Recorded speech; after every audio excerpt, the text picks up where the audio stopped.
What's up, everybody? Thank y'all so much for tuning in. In today's video, I want to talk about 5 ways on how to reduce stress and anxiety in your real estate business.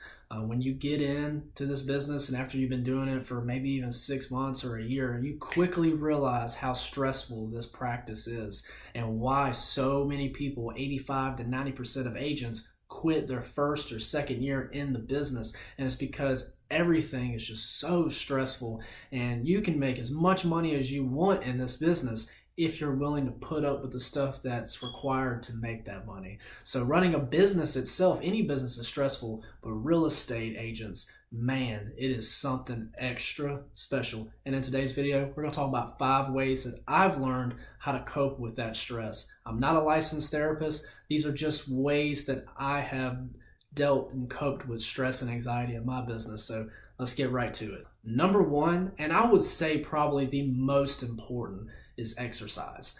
Exercising, having a strict exercise regimen, maybe 3-4 times a week, getting in there, really focusing on living a healthier lifestyle, building it, exerting myself, struggling a little bit in there, feeling some pain, feeling the burn, has really made a difference in my overall mindset and psychology in this business. It's definitely, exercise, if you look it up, has been prone to, increase confidence. And also, you will inevitably become physically healthier if you do the right things. But exercise has helped me a lot when alleviating stress. There's a big difference between before I walk in that gym and after I burn some calories and when I leave. It's made a huge difference. I'm not sure if I'd be able to handle what I handle if I did not exercise. And that's why I put it at number 1 for me. It has made a world of difference for me. Number two is meditation. Meditation has become more popular as I listen to more videos and podcasts and read books. People talk about meditation. It's kind of an open subject, and there's a lot of apps out there that are guided meditation apps that'll kind of guide you through the process and help you get started. But meditation has helped. I really only do 10 minutes a day, 10 minutes in the morning right when I get home from the gym. And it does make a difference. It's kind of nice to just pause for 10 to 15 minutes, sometimes 5 because I'm in a rush, but really 10 to 15 is my sweet spot. Just a pause, focus on my breathing, focus on my thoughts, focus on my body, and not be focusing on calls or letters or networking events or, oh, I got a showing with that client today, or, oh, this person's supposed to be calling me back, or I have this high stakes meeting. That stuff is just toxic. So I usually like to start the day with exercising and meditation just to kind of get my mind in a calm state so that I can really think through my day. Meditation, not as important to me as exercising, but yet still has made a huge difference in my overall mindset and stress level. Number 3 is something that they just don't tell you in the beginning. And if you listen to a bunch of different people that are in business, they'll talk about working 80 hours a week, 90 hours a week, get out there, go, go, go, go, go.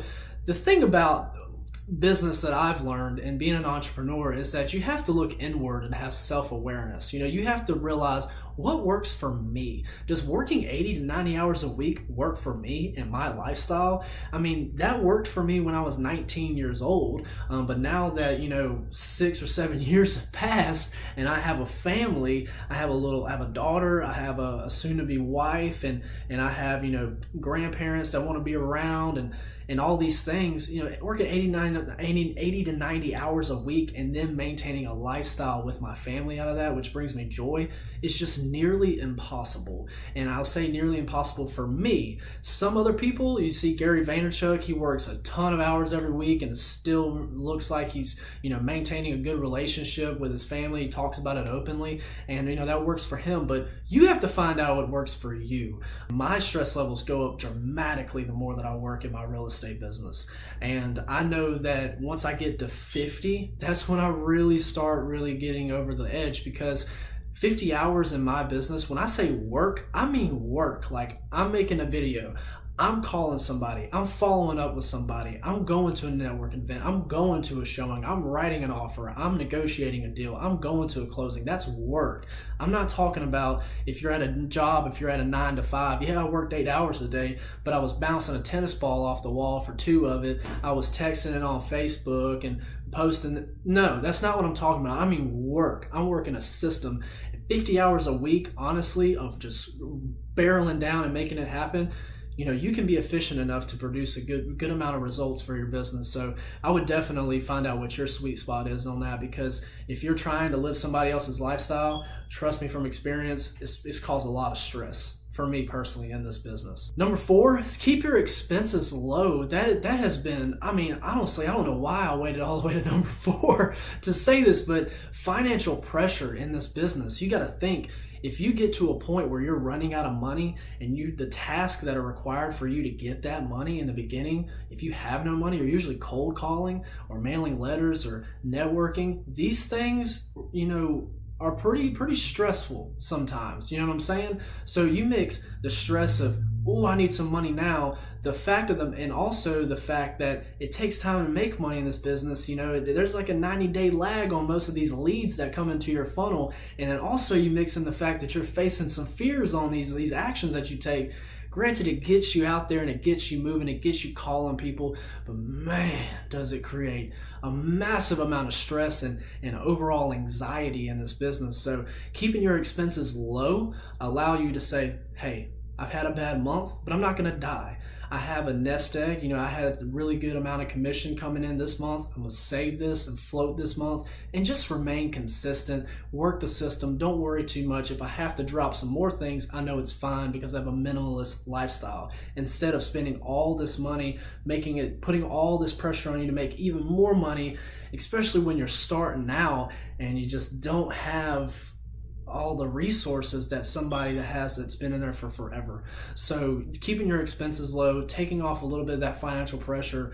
I feel like that's the main thing that kills most agents, and it's been something that's killed me multiple times in this business. It's hard. It's the hardest part about it, no doubt, is knowing that you need that money and knowing that what it takes to make that money is hard. So that's the next one, and probably just as important as exercise for me. So number 5 goes back to keeping your expenses low, and I said consistency. Maintaining a consistent regimen or system or plan on lead generation is key. The tortoise and the hare example in real estate is amazingly true. It just really is. You can come out hot and deal with all this pressure because you'll be pressured to perform. You'll get into real estate and then people start asking you, have you sold a house? Have you sold a house? Hey man, how's that thing going? I saw you're making all these letters. Hey, I saw you're making all these calls. How's it going? And things are not going to be working out and coming in as fast as you would like. And you're going to try to do a bunch of stuff because you're pressured out and you're trying to make results happen. And maybe you need some money on top of that. And you're doing all kinds of crazy stuff. And next thing you know, you burn out. You make all this money and then you have to take some time off. Make all this money, then you have to take some time off. So the tortoise and the hare, the tortoise wins. There's a commonality amongst successful real estate agents that I have interviewed, that I have talked to, that I have seen, hardcore numbers on their production. There's a commonality amongst most of them, and that is that they've been in the business for at least 5 years. It takes time, and remaining consistent, keeping your expenses low, exercising and staying healthy, meditating so that you're pausing, and also making sure that you're taking some time off so that you can stay in this business for 10 years. Remaining consistent over 10 years is like 90% of the battle. And that's the main thing. If you remain consistent with your lead generation and you keep your expenses low, you're already ahead.